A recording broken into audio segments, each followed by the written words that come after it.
empresa, experiência e qualificação na motivação de equipes. Wegman Bezerra. Então você já sabe como contratar, tá certo? Nós vamos falar aqui um pouquinho, aqui tem uma pergunta sobre CLT, não é? É que a última reforma trabalhista foi feita no governo Getúlio Vargas, quando foi implantada a CLT. Qual a sua opinião sobre as atuais reformas que estão em tramitação? Você acha correto, acha válido? Aqui está dizendo que foi na época de Getúlio Vargas. Eu não era nem nascido ainda, mas já estou velhinho, né? O que é que você acha dessas mudanças? Devem acontecer ou a gente ficar do jeito do tempo antigo? Veja só, a mudança ela é necessária. Hoje o grande paradoxo que o governo enfrenta é que, junto com essas mudanças, ele precisa tomar a medida prioritária. As mudanças que aconteceram hoje dentro da área trabalhista, dentro do que precisa acontecer dentro da área pessoal, particular, dentro da Previdência e tudo mais, são mudanças que infelizmente os governos vão empurrando com a barriga, mas que precisam serem feitas, ok? Agora, o que causa toda essa polêmica é que sabemos muito bem que para combatermos a nossa crise financeira, precisa se tomar uma única e primeira e prioritária medida. O governo federal precisa cortar a gordura dele. Então, automaticamente, se os salários dos deputados, senadores fossem cortados, automaticamente a população receberia com melhor apreço, certo? Todas essas medidas. Se por acaso fossem reduzido a máquina administrativa dentro de um contexto onde nós temos muita gente trabalhando com pouca produtividade, nós teríamos então uma resposta mais rápida com relação ao próprio déficit. Agora, se infelizmente eu só quero sacrificar o povo para fazer essas modificações, automaticamente eu não vou ter o apoio popular.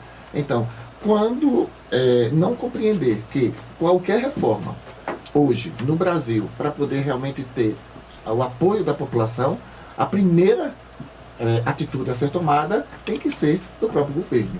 Então, não adianta você ter um elefante, certo, branco, e automaticamente você querer sacrificar uma menor parte da população para que façam as modificações e as mudanças que são necessárias. Como você também frisou, isso data da época de Getúlio Vargas. Então, automaticamente sabemos que precisam serem feitas. Só que, para poder ter o apoio popular, eles precisam primeiro fazer com eles.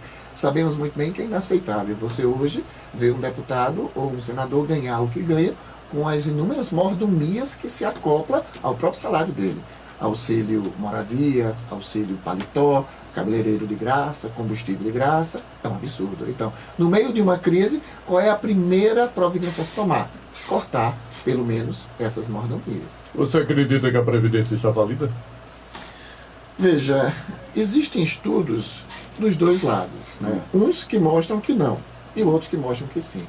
Eu só sei de uma coisa, eu acredito no processo da pirâmide. Né? Por quê? Porque você vê o seguinte, hoje os números de jovens e de crianças que estão entrando, certo? De jovens e de adultos que estão entrando no mercado de trabalho é inferior de que o que estava entrando anteriormente. A nossa população, ela praticamente parou de crescer. Isso não só Brasil, vamos falar de mundo. Né?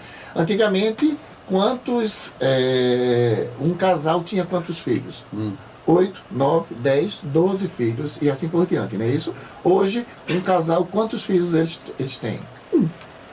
E olhe lá. Então, se isso você vai pegar pelo contexto de que é a classe nova, produtiva, que sustenta os aposentados, concorda comigo? Então, automaticamente já entramos numa pirâmide. Então, isso vai se romper. É claro que há necessidade, sim, porque senão amanhã não vai se conseguir pagar o salário de ninguém. É verdade. Vai crescendo, torna-se uma bola de neve, não é? E acabou. O site dele é o www.wegmancoach.com.br. Isso mesmo. Tá certo? Então você está aí ouvindo a gente, quer entrar em contato, entra no site também para conversar com ele. Não é?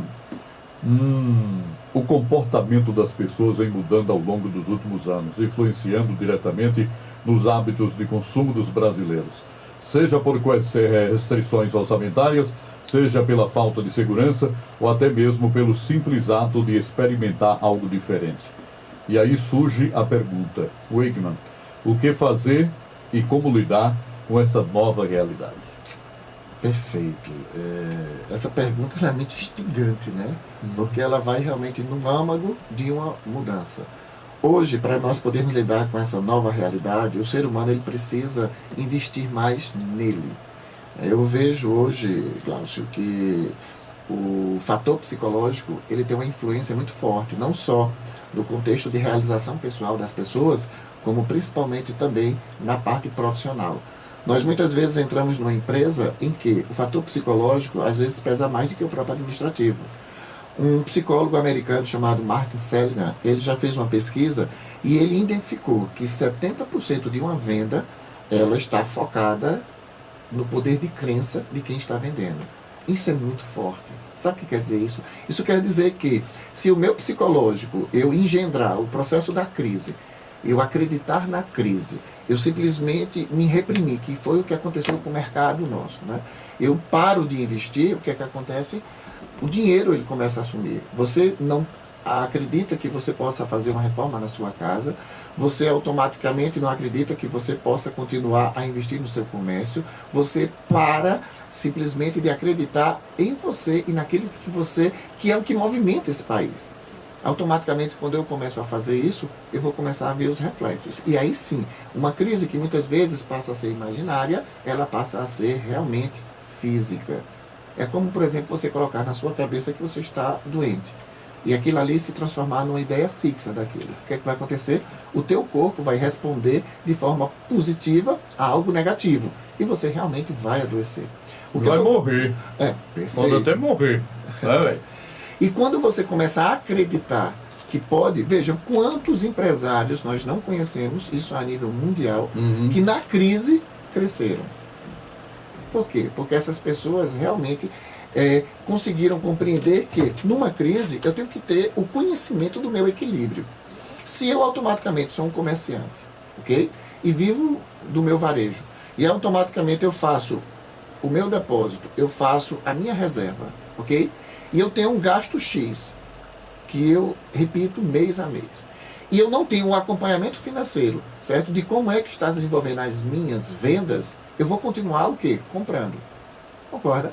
Então, se eu vou continuar comprando, próximo mês eu tive uma queda nas minhas vendas, eu vou ter que pagar aquela mercadoria que eu comprei. Se eu perco o controle financeiro dessa realidade minha, o que é que acontece? Eu vou cair numa crise. Mas se eu tenho esse acompanhamento, certo? O que infelizmente nós vemos que a maioria dos empresários, eles não têm. Eles muitas vezes não sabem qual a sua despesa fixa, qual a sua despesa pessoal. Muitos empresários misturam a sua despesa pessoal retirando da empresa, sem ele ter o seu prolabore particular e pessoal. Muitos empresários, ele tem um gasto, né, onde ele não tem o controle. Muitas empresas não fazem o controle de produtividade, então eu também não sei qual a produção, certo, que minha indústria tem ou dá. Eu não tenho um acompanhamento de nada. O que é que acontece? Como eu não sei como as coisas estão fluindo, automaticamente, quando eu chego no final do mês, eu vou ver, em vez de ter acompanhado, não. Eu tenho uma surpresa de ver que fechei no vermelho. Está aparecendo no Brasil, né?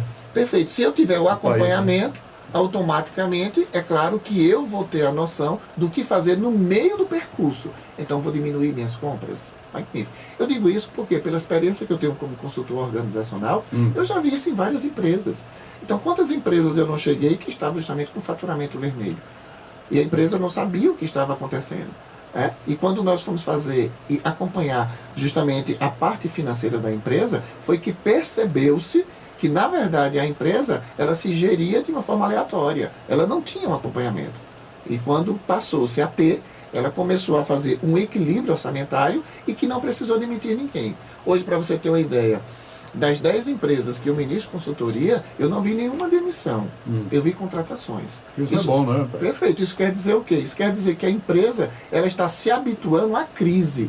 É a minha realidade. Se você, por acaso, pega um carro para você fazer uma viagem daqui, digamos, para o sul do país, e você automaticamente pega um carro que você não tem conhecimento, não tem a procedência do carro, você não sabe como é que está a manutenção do carro. A mecânica dele. Perfeito. Você não tem a noção, não está marcando no relógio o marcador de combustível. O registro, você não tem essa noção. E você simplesmente vai fazer uma viagem, você corre o risco seríssimo de ficar pelo meio do caminho. Mas se você faz um planejamento, sabendo de tudo, fazendo todo esse processo preventivo, e você então viaja, você vai viajar tranquilo, porque você vai saber quantos quilômetros você vai andar, certo? Qual seria a sua despesa a fazer, e se porventura o carro quebrar, você teria um plano B, qual seria o plano B, e assim por diante. Então, quando você planeja o seu dia e quando você planeja como é que você quer ver a sua empresa funcionar, realmente ela funciona como você planejou. E aquele empresário que vê que a empresa não anda bem e ele quer ter uma saída automática, rapidinho, e começa a tomar empréstimo? Veja, o crédito não é receita. Então, precisa se compreender que o crédito é débito. Então, se eu automaticamente partir para pegar um crédito, eu preciso compreender que na minha empresa, certo, a receita que entrou não foi o suficiente para pagar a minha despesa. Então, se eu já estou partindo para isso, então eu preciso compreender a entrada daquele crédito e preciso ter um planejamento muito meticuloso para que aquele crédito ele reverta em receita.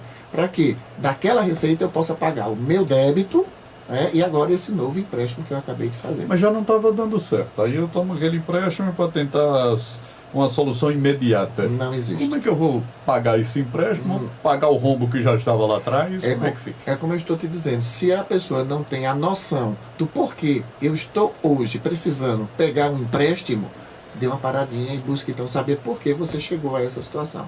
Se você não tiver a compreensão exata do porquê você está necessitando pegar receitas por fora, certo? Para incrementar no seu comércio e que aquilo não é oriundo das suas vendas, então automaticamente há um sinal de alerta aí aceso. É uma pergunta aqui, eu vou fazer essa antes de chamar o comercial ou o comercial? Isso aqui, mano.